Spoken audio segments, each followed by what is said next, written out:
नमस्कार मित्रांनो, आजच्या व्हिडिओमध्ये आपण शिक्षक भरतीच्या संदर्भाने MSCITचं सर्टिफिकेट, कास्ट सर्टिफिकेट आणि कास्ट व्हॅलिडिटी सर्टिफिकेट, त्याचप्रमाणे 9वी-10वीच्या रिक्त जागांसाठी चालू असलेला प्रयत्न आणि MSCITच्या संदर्भाने महाराष्ट्र शासनाचं एक परिपत्रक आहे, तर त्या परिपत्रकाची इन्फॉर्मेशन आजच्या व्हिडिओमध्ये आपण पाहणार आहोत। त्याचप्रमाणे ह्या सर्व गोष्टी आता जसजशी ऑफलाईन पद्धतीने पेसा क्षेत्राशी संबंधित असणाऱ्या शिक्षक पदभरतीच्या लिस्ट प्रसिद्ध होत आहेत, त्याप्रमाणे अभियोग्यताधारकांच्या मनामध्ये आता ज्यांनी पवित्र पोर्टलवरती ऑनलाईन पद्धतीने रजिस्ट्रेशन केलेलं आहे, सेल्फ सर्टिफाईड केलेलं आहे, तर त्या विद्यार्थ्यांना पडत असणारे प्रश्न किंवा आता या शिक्षक पदभरतीमध्ये कोण पात्र ठरेल, कोण अपात्र ठरेल, तुमच्याकडे असणारे डॉक्युमेंट्स आणि त्या संबंधी असणारा तुम्हाला मनामध्ये चालू असलेली चलबिचल, त्याचप्रमाणे आता टेट अभियोग्यताधारकांना ज्या पेसा क्षेत्राच्या पदभरतीमध्ये MSCIT संदर्भामध्ये त्यांच्या लिस्ट पुढे कशा प्रकारे लिहून आलं, मग साहजिकच आहे तर पवित्र पोर्टलवर ज्यांनी रजिस्ट्रेशन केलं त्यांना देखील काही प्रश्न पडणं हे साहजिकच आहे। परंतु हे सर्व प्रश्न म्हणजे ती मुलं अपात्र झालेली आहे, त्या लिस्टमध्ये त्यांची नावं आहेत, परंतु त्यावरती उपाय देखील त्यामध्ये दिलेले आहेत। परंतु काही गोष्टी अशा आहेत की त्यावरती त्यांना सवलत नाही, जसं की जर तुमचं BEd झाले तर तुम्ही 1 ते 5 साठी पात्र नाही। जर तुमच्याकडे 1ली ते 5वी साठी पात्र व्हायचं असेल तर TETचा पेपर 1 किंवा CTETचा पेपर 1 उत्तीर्ण असणं गरजेचं आहे। म्हणजे जे डॉक्युमेंट्स तुम्हाला गरजेचे आहेत त्यामध्ये सवलत दिलेली नाही, परंतु MSCIT असेल किंवा कास्ट व्हॅलिडिटी असेल त्या संदर्भात आता विद्यार्थ्यांच्या पुढे कशा प्रकारच्या सूचना आलेल्या आहेत आणि त्यावर अभियोग्यताधारकांना आता बरेच प्रश्न पडलेले आहेत, त्या संदर्भाने आजच्या व्हिडिओमध्ये आपण पाहूया इन्फॉर्मेशन।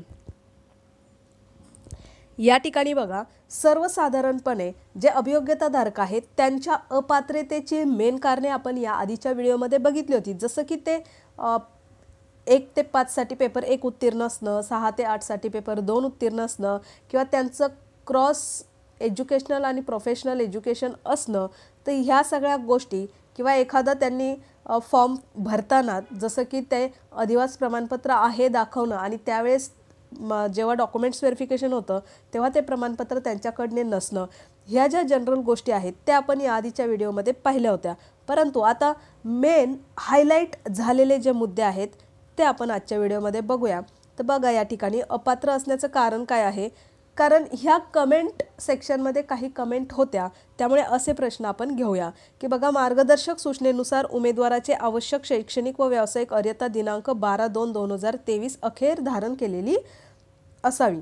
म्हणजे 12/2/2023च्या दिवसाची पण चालेल, परंतु बाकी सगळं त्याच्या आधीची पाहिजे। या विद्यार्थ्याचं काय झालंय, DL आणि ED म्हणजे त्याचा डिप्लोमा झालेला आहे, प्रथम वर्षाचा असून द्वितीय वर्षाचा निकाल हा 17/3/2023 रोजी लागला आहे। म्हणजे विद्यार्थी क्वालिफाईड आहे त्या प्रथम वर्षानुसार, परंतु द्वितीय वर्षाचा निकाल कधी लागला, तो 12 फेब्रुवारीच्या नंतर लागलेला आहे।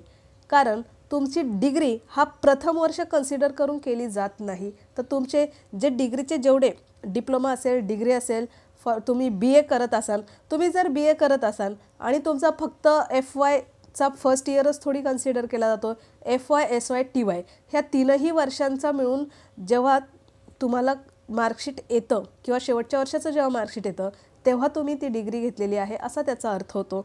मग आता या ठिकाणी ही जी प्रोफेशनल डिग्री आहे, डिप्लोमा आहे, ह्या प्रोफेशनल डिप्लोमामध्ये फर्स्ट इयर क्लिअर आहे 12/2/2023 पूर्वी, परंतु सेकंड इयर त्याच्यानंतर आहे, याचा अर्थ हा विद्यार्थी या ठिकाणी क्वालिफाईड नाही। मग अपात्रतेचं कारण हेच यामध्ये नमूद केलेलं आहे।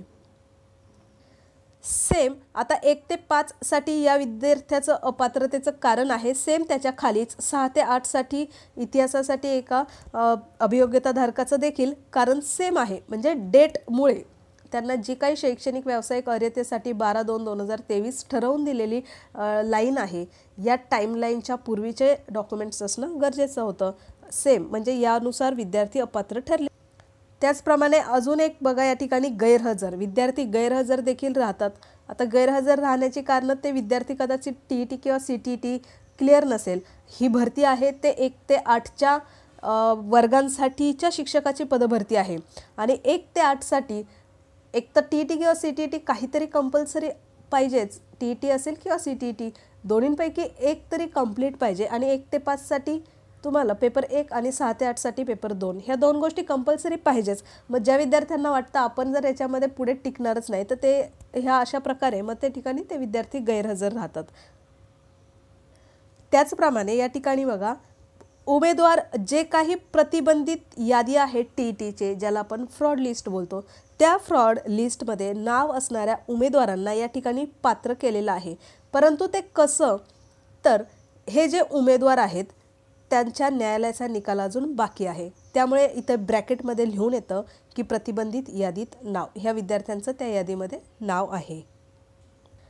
परंतु आता हा विद्यार्थी TETमधनं त्यांचं TETचं सर्टिफिकेट न वापरता CTET म्हणजे सेंट्रल गव्हर्नमेंटची एक्झाम देऊन ते पास झालेले आहे आणि म्हणून ते या ठिकाणी पात्र दाखवलेले आहेत. आणि दुसरा महत्त्वाचा मुद्दा बघा, MSCIT संगणक परीक्षा उत्तीर्ण जेव्हा ॲप्लिकेशन करतो किंवा शिक्षण क्षेत्रामध्ये किंवा इतर सरळ सेवेच्या पदभरतीमध्ये आत्ताचे जे जनरेशन आहे हे टेक्नॉलॉजी वापरणारं जास्त आहे आणि प्रत्येक क्षेत्रामध्ये थोडंफार तरी संगणकाचं ज्ञान असावं आणि जनरल गोष्टी संगणकाच्या हाताळता याव्या, यासाठी एक ठरवून घेतलेली गोष्ट ही आहे की MSCIT असेल, CCC असेल किंवा त्याच्या समकक्ष कोर्स 3 महिन्यांचे जे जनरल कोर्स असतात, असे कोर्स करणारा विद्यार्थ्यांना या ठिकाणी प्राधान्य दिलं जातं.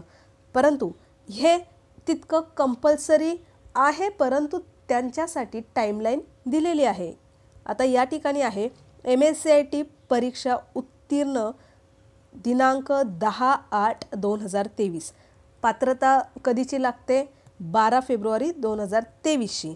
परंतु ह्या विद्यार्थ्याला अपात्र का केले, तर त्यांचं संगणकचं जे मार्कशीट आहे ते ऑगस्ट महिन्याचं आहे, म्हणजेच 12 फेब्रुवारीच्या पूर्वीचं नसून ते ऑगस्ट महिन्याचं आहे, म्हणजे जी डेट दिलेली आहे त्याच्यानंतरचं आहे. परंतु या विद्यार्थ्यांना देखील या ठिकाणी अपात्र केलेलं आहे.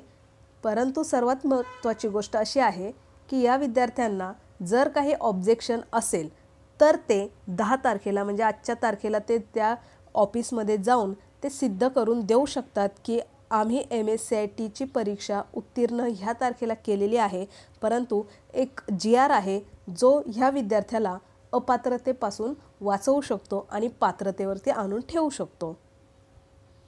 त्याचप्रमाणे अजून एक कमेंट होती आपल्या व्हिडिओच्या एका खाली की महिला आहे परंतु त्या आरक्षणामध्ये नो केलेला आहे. तर या ठिकाणी बघा, पात्र आहे 1 ते 5 या वर्गासाठी पात्र आहे, फ्रॉड लिस्टमध्ये नाव आहे, परंतु ते CTET पास करून आलेले आहेत, म्हणजे ते लीगली या ठिकाणी आलेले आहेत थोडक्यात. परंतु महिला आरक्षणामध्ये नो केलं आहे. ॲक्च्युली नो म्हणजे ते जर तुम्ही वरती टिक केलं तरच त्या ठिकाणी आरक्षण येतं, नाही तर काहीच नाही केलं तर ते ॲटोमॅटिक नोमध्ये जातं, कन्सिडर होतं. मग आता तरी पण पात्र कसे काय, तर महिला आरक्षण ह्या ठिकाणी ही पदभरती ही ऑफलाईन पद्धतीने चालू होती, कारण हे टेटवरनं घेतलेली ही जी काही इन्फॉर्मेशन आहे ती टेटवरनं घेतलेली आहे. आता टेटची एक्झाम देताना विद्यार्थ्यांनी जी इन्फॉर्मेशन भरली होती ती या ठिकाणी आली असेल, कारण यांची एक्झाम झाल्याच्या नंतर ही पदभरती तर ऑफलाईन पद्धतीने चालू आहे. परंतु पवित्र पोर्टलवरती विद्यार्थ्यांना किंवा नो ह्या सगळ्या गोष्टी चेंज करण्याची परमिशन होती त्या ठिकाणी. मग जर अशा वेळेस विद्यार्थ्यांनी, आता एक कमेंट होती की त्यामध्ये मी महिला आरक्षणामध्ये मोडते किंवा महिला आहे परंतु मी त्या ठिकाणी केलेलं नाही, मी चुकून नो झालेलं आहे. मग अशा वेळेस तुम्हाला हे मॅन्युअल होतं म्हणून यांना या ठिकाणी संधी भेटली, किंवा यांचे जे मार्क्स आहे, ती जी पेसा क्षेत्राची पदभरती आहे ती पदभरती जेवढ्या जागा रिक्त आहेत तेवढ्या जागा देखील पूर्णपणे भरल्या जात नाही, मग त्यामुळे त्यांचा कट ऑफ देखील अगदी खाली येत असतो. अगदी कमी मार्क्सवाले विद्यार्थी देखील त्या ठिकाणी असतात, कारण तेवढ्या तितक्या जागा भरल्या जात नाही. परंतु इन जनरलमध्ये, कास्टमध्ये किंवा ओपनमध्ये पवित्र पोर्टलवरच्या ऑनलाईन पद्धतीमध्ये कॉम्पिटिशन बऱ्यापैकी प्रमाणात आहे. मग अशा वेळेस आता हे हाताने त्या ठिकाणी बदल करता येणार नाही, कारण तुम्हाला प्रिफरन्स येतानाच त्या पद्धतीने येणार आहे. तुम्ही कोणती कास्ट भरलेली आहे, तुम्ही महिला आरक्षण असेल तर महिला आरक्षणाच्या जागा त्यांना जनरेट होणार, त्या ठिकाणी तुम्हाला दिसणार. म्हणजे जे प्रिफरन्स येणार आहेत, तुम्हाला जाहिराती दिसणार आहे, त्या अनुषंगाने त्या दिसणार आहेत जशी इन्फॉर्मेशन तुम्ही भरलेली आहे. त्यामुळे तिथे हाताने काहीच करू शकत नाही. मग आता जर ह्या महिलेने नो केलेला आहे, म्हणजेच थोडक्यात ती जी जागा आहे ती मुलांसाठी म्हणजे जनरलसाठी ज्या जागा असतात त्याप्रमाणे तुम्हाला प्रेफरन्स दिसणार आहे, नाही की महिला आरक्षणानुसार. समजा 10 पैकी 3 जागा या महिलांसाठी आरक्षण असतील तर तुम्हाला त्या 3 जागा दिसणारच नाही, तुम्हाला त्या 7 जागांपैकीच जागा दिसणार, आरक्षणामधल्या जागा दिसणार नाही. सेम अजून देखील या ठिकाणी आहे बघा, अपात्र, पेसा प्रमाणपत्र नाही आणि MSCIT नाही. आता या विद्यार्थ्याला पेसा प्रमाणपत्र नाही म्हणून ते अपात्र आहेत, पण जर त्यांच्याकडे पेसा प्रमाणपत्र असतं आणि MSCET झाले ते MSCIT असतं किंवा नसतं तरी यांना ते पात्र झाले असते.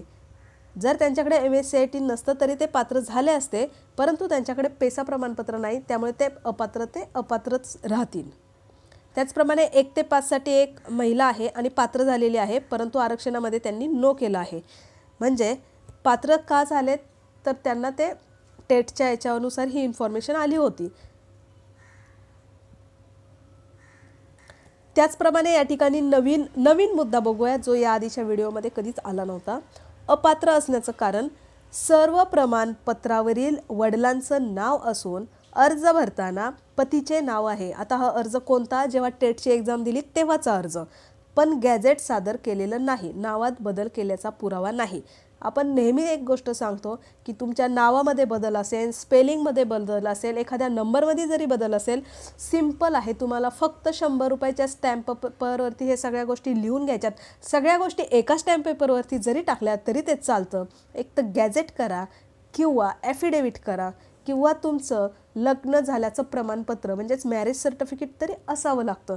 परंतु या ठिकाणी ह्या विद्यार्थ्याला देखील संधी मिळेल. आता अपात्रतेचं कारण काय आहे, नावात बदल आहे. पण जर आता ही ऑनलाईन पद्धतीने भरती झाली असती तर यामध्ये ह्या विद्यार्थ्याला चान्स भेटला असता. 1 महिनाभर त्या ठिकाणी ॲप्लिकेशन डेट आपल्याला सर्टिफाईडसाठी भेटली होती. मग 1 महिन्यामध्ये या विद्यार्थ्याने एका 10 मिनिटामध्ये ते गॅझेट करून ॲफिडेविट करून आणलं असतं. गॅझेट येण्यासाठी 1 महिन्याचा कालावधी लागतो, परंतु ॲफिडेविट देखील चालतं. मग आता ह्या विद्यार्थ्याने एका दिवसात हा प्रॉब्लेम सॉल्व्ह केला असता. याचा अर्थ हा विद्यार्थी जरी ह्या अपात्रतेमध्ये नाव आहे तरी हे पुढे जेव्हा पुन्हा त्यांना जे काही चुका आहे त्या सुधारण्यासाठी संधी मिळणारच आहे. मग ही जी लिस्ट लागलेली आहे या आज 10 तारखेला त्यांना ते सबमिट करू शकतात. जे त्यांच्याकडे ॲफिडेविट बनवून ते डायरेक्टली घेऊन जाऊ शकतात. म्हणजे ते अपात्र दाखवलेले आहेत परंतु ते पात्र होतील जर त्यांनी गॅझेट सादर केलं. परंतु ज्या आता पवित्र पोर्टलवरती जे सर्टिफाईड केलेल्या महिला आहेत त्यांनी मात्र कुठला तरी एक पुरावा ठेवा. फक्त म्हणजे 100 रुपयाच्या स्टॅम्प पेपरवर लिहिलं तरी पण तुमचं हे चालून जातं. मग या छोट्याशा गोष्टीसाठी तुम्हाला अपात्रतेचा म्हणजे इतकी सगळी लढाई तुम्ही लढताय आणि मग छोट्याशा क्षुल्लक गोष्टीवरनं ह्या गोष्टी कुठेतरी राहून जाऊ नये, त्यामुळे आधीच तुम्ही अलर्ट होणं गरजेचं आहे. 23 आता या ठिकाणी हा नाईलाज आहे, कारण 12 फेब्रुवारीच्या नंतरची ही डेट आहे 17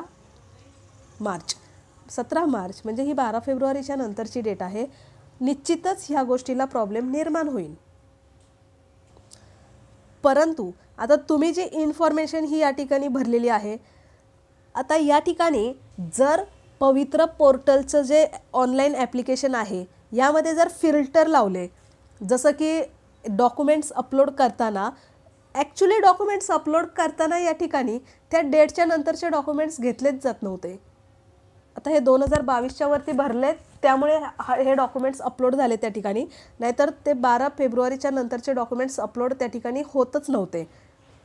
आणि यामध्ये आता पवित्र पोर्टलवरती जेव्हा प्रिफरन्स येणार, जेव्हा शैक्षणिक संस्था असेल किंवा जिल्हा परिषदेच्या शाळा असतील जेव्हा जाहिरात टाकतील आणि विद्यार्थ्यांना जेव्हा प्रिफरन्स येणार ना, त्यावेळेस जर फिल्टर लावलेला असेल 12 फेब्रुवारीच्या पूर्वीच्या डॉक्युमेंट्ससाठी ॲप्लिकेबल केलं आणि नंतरच्या डॉक्युमेंट्ससाठी त्या ठिकाणी क्वालिफाईड नाही केलं तर फिल्टर लावला तर ह्या गोष्टी ॲटोमॅटिक ह्या अशा विद्यार्थ्यांना त्या निदर्शनास येणारच नाहीत. मग अशा विद्यार्थ्यांना ते प्रिफरन्स दिसणार नाही ज्यांचं एज्युकेशन हे 12 फेब्रुवारीच्या नंतरच्या मार्कशीट आलेल्या आहेत. त्यांना प्रिफरन्स दिसणार नाही जर फिल्टर लावला तर. परंतु ह्या विद्यार्थिनीला जो त्यांचं D.Ed झालेलं आहे आणि पेपर 1-2 पास आहेत, मग जर त्यांचं D.Ed झालं आहे, पेपर 1-2 पास आहे, याचा अर्थ त्यांना 1ली ते 8वीचे प्रिफरन्स येऊन जातील. पण ते 2022 पूर्वीचे 12 फेब्रुवारी 2023 पूर्वीचे डॉक्युमेंट्स असणाऱ्या गोष्टींवरती प्रिफरन्स येऊन जातील. यानंतर आपण आता जो MSCIT किंवा तत्सम जो कोर्स आहे त्यासंबंधीचं एक जे महाराष्ट्र शासनाचं परिपत्रक आहे ते पाहूया. आता ह्या परिपत्रकामध्ये नमूद केलेलं आहे जे परिपत्रक 19 मार्च 2003चं आहे. परिपत्रक 2003चं आहे, जुनं आहे, परंतु या परिपत्रकानुसारच त्या दिनांकापासून पुढे विद्यार्थ्यांना सवलत देण्यात आलेली आहे. तर या ठिकाणी उल्लेख आहे बघा, CCC किंवा O स्तर, A स्तर किंवा B स्तर किंवा C स्तर पैकी कोणतीही एक परीक्षा उत्तीर्ण असल्याचे प्रमाणपत्र किंवा महाराष्ट्र राज्य उच्च व तंत्र शिक्षण मंडळ मुंबई यांच्याकडील अधिकृत MSCIT परीक्षा उत्तीर्ण झाल्याचे प्रमाणपत्र यापैकी एक संगणक ज्ञानाची अतिरिक्त अर्हता निश्चित केली आहे. म्हणजे सरळ सेवा पदभरतीमध्ये सरळ सेवाच नाही, या ठिकाणी गट अ, गट ब, गट क या तीनही पदांना संगणक प्रमाणपत्र हाताळणी हे प्रमाणपत्र लागतं. परंतु त्यांना ही अट शिथिल केलेली आहे. शासनाच्या असे निदर्शनास आले आहे की संगणक ज्ञानाची अतिरिक्त अर्हता नियुक्तीपूर्वी प्राप्त करणे राज्यातील ग्रामीण भागातील विशेष दुर्गम भागातील उमेदवारांकरता अवघड आहे. याचा विचार करता सदर अर्हता नियुक्तीपूर्वी प्राप्त करण्याच्या तरतुदीस सवलत देण्याबाबत प्रस्ताव शासनाच्या विचाराधीन होता आणि त्यानंतर प्रस्तावनेत अनुसरून पुढील निर्णय घेण्यात येत आहे. दिनांक 19 मार्च 2003 ही दिनांक महत्त्वाची आहे. ज्यांचं MSCIT 19/3/2003 रोजी किंवा त्यानंतर गट अ, गट ब, गट क मधील ज्या पदांची निवड प्रक्रिया सुरू होईल अशा नव्याने नियुक्त होणाऱ्या सर्व अधिकारी कर्मचाऱ्यांनी संगणक अर्हता त्यांच्या निवृत्तीच्या दिनांकापासून 2 वर्षाच्या आत प्राप्त करणे आवश्यक आहे. या ठिकाणी 2 वर्षांची मुदत दिलेली आहे आणि MSCIT हा कोर्स फक्त 3 महिन्यांचा आहे किंवा CCC देखील 3च महिन्यांचा हा कोर्स आहे आणि वर्षातनं 2दा याच्या एक्झाम होतात. त्यामुळे तुम्हाला 2 वर्षाची मुदत आहे, म्हणजे तुमच्याकडे 4 चान्स आहेत. वर्षातनं 2दा तुम्हाला मुदत आहे 2 वर्षाची. त्याप्रमाणे आत्ताची आपली जी शिक्षक पदभरती चालू आहे हिला अजून किती दिवस जाईल याचं आपण सांगू शकत नाही. आता नियुक्ती तुमची डिसेंबर ही 2023मध्ये तुम्हाला नियुक्ती भेटणं थोडंसं अशक्य आहे.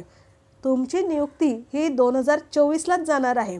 ज्यांचं संगणक झालेलं नाही आहे त्यांनी निश्चिंत लावून घ्या, आता तुम्ही कोर्स करून घ्या, कारण तुम्हाला नियुक्तीच्या पूर्वी देखील एक चान्स भेटून जाईल. 3 महिन्यांचा तर कोर्स असतो तो, त्यामुळे तुम्ही आत्ता देखील तो कोर्स जॉईन करू शकता. अशा प्रकारची अट अशा उमेदवारांच्या नियुक्तीत पत्रात घालण्यात आली. शासन निर्णय 20 जुलै 2002 मधील परिच्छेद 4 मधील तरतुदीनुसार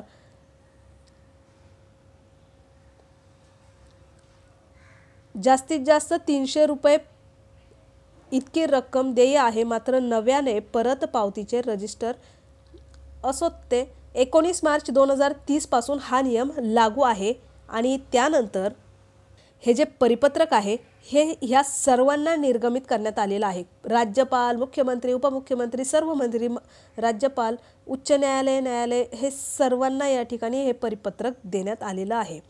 म्हणजेच 2 वर्षांची मुदत आहे. MSCIT असो किंवा नसो, पण तुम्ही जे तुमचं सेल्फ सर्टिफाईड केलेलं आहे त्यामध्ये खरी इन्फॉर्मेशन भरलेली असावी. जर तुम्ही सांगितले माझं MSCIT झाले आणि जर तुमचं डॉक्युमेंट्स व्हेरिफिकेशनच्या वेळेस नसेल तर तुम्हाला अपात्र ठरवलं जाईल.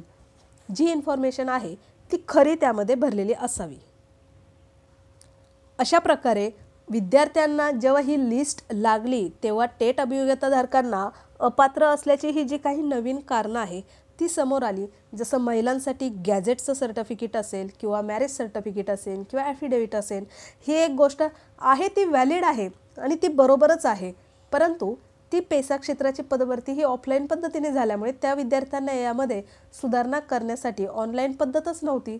मग त्या विद्यार्थी दिलेल्या मुदतीमध्ये हे डॉक्युमेंट सादर करू शकतात. MSCIT GR नुसार 2003च्या नंतर हा नियम लागू करण्यात आलेला आहे. मग MSCIT तुम्हाला 2 वर्षाचा कालावधी दिला जातो आणि 2 वर्षामध्ये 4 वेळेस एक्झाम होते आणि त्याप्रमाणे अजून आपली शिक्षक पदभरतीच्या नियुक्तीसाठी 2024 उजाडणार आहे. त्याआधी तुम्हाला एक चान्स भेटेल. याचा अर्थ तुम्ही 5-5 वेळेस या ठिकाणी MSCIT तुमच्याकडे चान्स आहे. आता कास्ट सर्टिफिकेट तुम्हाला गरजेचंच आहे, 100% गरजेचं आहे. परंतु कास्ट व्हॅलिडिटी सर्टिफिकेट हे आपल्या व्ह्युअर्सने देखील कमेंट केलेले आहे की जे व्हॅलिडिटी सर्टिफिकेट आहे ते कुठल्याही कारणास्तवच दिलं जातं, कुठलेही ठोस कारण नसेल तर ते दिलं जात नाही. म्हणजे याला देखील व्हॅलिडिटी आहे, ते देखील तुम्ही जॉईनिंगच्या नंतर सादर करू शकता. त्याचप्रमाणे सगळ्यात महत्त्वाचं आता इथे आहे 9वी-10वीच्या रिक्त जागांचा प्रश्न. आता MSCIT जे महाराष्ट्र शासनाचं परिपत्रक आहे ते तुम्ही बघितलेलंच असेल. परंतु आता 9वी आणि 10वी हा एक खूप मोठा ग्रुप आहे जिथे शिक्षकांची संख्या खूप जास्त असते. त्याचं कारण बघा काय आहे. यामध्ये आता 1ली ते 8वी हा जो वर्ग असतो त्यासाठी TET किंवा CTETच्या पेपर 1ची किंवा पेपर 2ची अट आहे. परंतु 9वी आणि 10वी हा ग्रुप असा आहे की त्या ठिकाणी TET किंवा CTETची अट नाही आहे आणि त्यामुळे ज्या विद्यार्थ्यांचं BEd झालेत सरसकट ते सगळे विद्यार्थी 9वी-10वीसाठी पात्र असतात. ज्यांचं BEd आहे, फक्त त्यांचं BEd आहे ते सगळे विद्यार्थी 9वी-10वीसाठी या ठिकाणी पात्र असतात. आता 1ली ते 8वीसाठी क्रायटेरिया आहे की तुमचं DEd असायला पाहिजे, तुमचा पेपर 1 पास असायला पाहिजे. त्याचप्रमाणे 6वी ते 8वीसाठी देखील अट आहे, तुमचं DEd असो किंवा BEd असो तुमचं ग्रॅज्युएशन पाहिजे आणि पेपर 2 पाहिजे. परंतु 9वी-10वीला अशा फक्त एकच अट आहे की तुमचं BEd असायला पाहिजे आणि विषयानुसार मग बाकीच्या गोष्टी आहे, मग ते पर्सेंटेज वाईज आहे. परंतु तुम्हाला TET किंवा CTETची अट या ठिकाणी लागू नाही आणि मग 9वी आणि 10वीसाठी सरसकट सगळे विद्यार्थी या ठिकाणी पात्र असतात. मग जर सगळे विद्यार्थी या ठिकाणी कॉम्पिटिशनमध्ये असतील तर 9वी-10वीला कॉम्पिटिशनची संख्या जास्त असते. या ठिकाणी कॉम्पिटिशन थोडंसं जास्त असते का तर पात्रतेची अट नाही, जे TET किंवा CTETच्या पेपर 1 किंवा 2 आहेत त्याची. आणि त्यातल्या त्यात दुसरी मोठी महत्त्वाची गोष्ट अशी की 1 ते 5 जिल्हा परिषदेच्या शाळा असतात, महानगरच्या असतात, नगरपालिका असतात, कटक मंडळाच्या शाळा असतात. 6 ते 8साठी देखील सेम ह्या शाळा येतात. परंतु 9वी-10वीच्या शाळा ह्या बऱ्याच शाळांवर 9वी-10वीचे वर्ग नसतात. मग काय होतं की 9वी आणि 10वीचे वर्ग सगळ्याच जिल्हा परिषदांवरती नाही आहेत. यामध्ये 1लीपासून 8वीपर्यंतचा मोफत आणि सक्तीचा शिक्षण कायदा आहे. मग त्या कायद्याअंतर्गत सर्व बालकांना शिक्षणाचा हक्क आहे, म्हणजेच मोफत शिक्षणाचा हक्क आहे आणि सक्तीचं शिक्षण आहे. त्यामुळे 1ली ते 8वीपर्यंत जे कोणी विद्यार्थी आहेत ते सक्तीच्या शिक्षणामुळे शिक्षण तर घेतातच. मग त्या ठिकाणी ह्या कंपल्सरी शाळा आहेत, कंपल्सरी वर्ग आहेत. पण बऱ्याच ठिकाणी 9वी-10वीचे वर्ग असतातच असं नाही आहे. सगळ्याच ठिकाणी 9वी-10वीचे वर्ग नसतात. त्यातल्या त्यात बऱ्याच ठिकाणी 9वी-10वीचे वर्ग नसतात आणि 9वी-10वीमध्ये शिक्षक बनू इच्छिणाऱ्या कॉम्पिटिशनची संख्या ही या ठिकाणी जास्त आहे. जर कॉम्पिटेटर्स जास्त आहे कारण त्या ठिकाणी पात्रतेची अट नाही, म्हणजे BEdवाल्यांची संख्या या ठिकाणी जास्त असते ऑलरेडी आणि जे वर्ग असतात ते वर्ग ऑलरेडी कमी असतात, म्हणजे जागा देखील कमी असतात. या ठिकाणी 9वी-10वीच्या जागा सेम 11वी-12वीला देखील आहे, त्यांच्या देखील जागा कमी असतात. 9वी-10वीच्या जागा जास्तीत जास्त ज्या जर बघायला मिळाल्या तर त्या संस्थेंच्या जास्त येतात. त्यातल्या त्यात नगरपालिका, महानगरपालिका, जिल्हा परिषद यांच्या जागा थोड्याफार कमीच येतात. मग 9वी-10वीच्या ऑलरेडी जागा कमी असतात आणि त्यात कॉम्पिटेटर्स जास्त असतात. त्यातल्या त्यात आता BEdवाल्यांना 1ली ते 5वीसाठी पात्र केलेलं नाही, म्हणजे त्यांचा तिकडचाही चान्स गेला. ते फक्तच 9वी-10वीसाठी पात्र आता. त्यामुळे 9वी-10वीला जागा कमी आणि संख्या जास्त आणि म्हणून तिथे कॉम्पिटिशन जास्त असतं. आणि या कॉम्पिटिशन जास्त असल्यामुळे हे सर्वच अभियोग्यताधारक जाणून आहेत आणि त्यासाठी बरेच जण प्रयत्न करत आहेत की 9वी 10वीच्या आणि त्याचप्रमाणे 11वी 12वीच्या जागा जास्तीत जास्त वाढून येण्यासाठी। त्याचप्रमाणे 1ली ते 8वीचे जे रोस्टर असतात ते ऑनलाईन पद्धतीने असतात, बाकीच्या गोष्टी ऑफलाईन पद्धतीने चालतात। मग आता यावरती विद्यार्थ्यांचे किंवा संघटनेचे प्रयत्न चालू आहेत। मग हे त्यासंबंधीचं एक पत्र आहे जे पोलीस बॉईज असोसिएशन औरंगाबाद यांचे स्वयं स्पष्ट निवेदन या ठिकाणी सोबत त्यांनी जोडलेलं आहे। राज्यात शिक्षक पदभर आता ही एक्झाम 22 फेब्रुवारी ते 3 मार्च दरम्यान चालली, त्यानंतर 1 सप्टेंबर 2023 पासून शिक्षक पदभरतीसाठी प्रक्रिया सुरू झाली। मात्र शिक्षक भरतीसाठी आवश्यक असलेली संच मान्यता आणि बिंदू नामावली फक्त 1ली ते 8वीच्या गटाची पूर्ण झालेली आहेत। 9वी ते 12वी गटाची बिंदू नामावली पूर्ण झालेली नाही, त्यामुळे शिक्षक भरतीसाठी 9वी ते 12वीसाठी पुरेशा प्रमाणात शिक्षक उपलब्ध होणार नाहीत। तसेच 9वी ते 12वी या गटासाठी पात्र अभियोग्यताधारकांवरती अन्याय होऊ शकतो आणि यासाठी 9वी ते 12वीची बिंदू नामावली पूर्ण करून पूर्ण पदे पवित्र पोर्टलला यावीत यासाठी योग्य ती कार्यवाही करण्याची शिफारस व विनंती यामध्ये करण्यात आलेली आहे। हे मंत्री दीपक केसरकर महाराष्ट्र राज्याचे यांना हे पत्र निर्गमित करण्यात आलेलं आहे। अशा प्रकारे 9वी आणि 10वीच्या जागांसाठी बऱ्याच विद्यार्थ्यांचे प्रयत्न चालू आहेत। त्याचप्रमाणे 11वी आणि 12वीच्या जागांसाठी देखील प्रयत्न चालू आहेत। म्हणजे सरसकट 9वी ते 12वीच्या जागांसाठी हे प्रयत्न निश्चितच चालू आहे आणि खरं आहे की या ठिकाणी देखील कॉम्पिटिशन थोडंसं जास्त असतं, विद्यार्थ्यांची संख्या जास्त असते आणि जागा कमी असतात।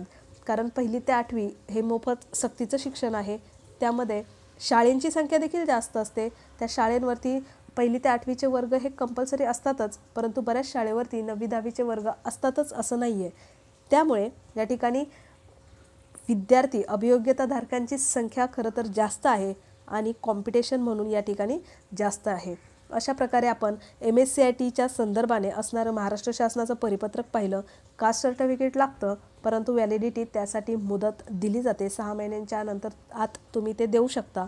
आणि 9वी 10वीच्या विद्यार्थ्यांसाठी चालू असणारे प्रयत्न आणि टेट धारकांसाठी पेसा क्षेत्रात जी यादी लागली होती त्यामध्ये अपात्रतेची नवीन कारणं समोर आलेली आहेत।